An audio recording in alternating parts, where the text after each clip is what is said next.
আসসালামু আলাইকুম দর্শক, আজ আমি আপনাদের একটা জিনিস দেখানোর জন্য মূলত এখানে এই ভিডিওটা চালু করেছি।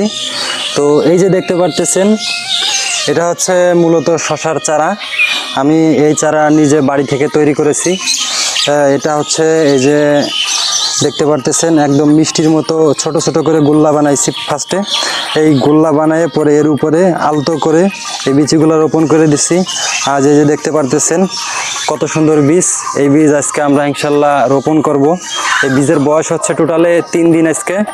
তো এরকম বীজ যদি আপনারা কেউ বানাতে চান, অবশ্যই আমাকে কমেন্ট করতে পারেন কিভাবে এরকম বীজ বানাইতে হবে। আমি আপনাদের সম্পূর্ণ গাইডলাইন একবারে ভিডিও কলের মাধ্যমে দেখিয়ে দিব ইনশাল্লাহ। যদি এরকম সুন্দর এবং সুষ্ঠু সবল চারা আপনারা পেতে চান, অবশ্যই আমাকে আপনারা জানাতে পারেন। তো ভিডিওটা এখানেই শেষ করছি, ধন্যবাদ।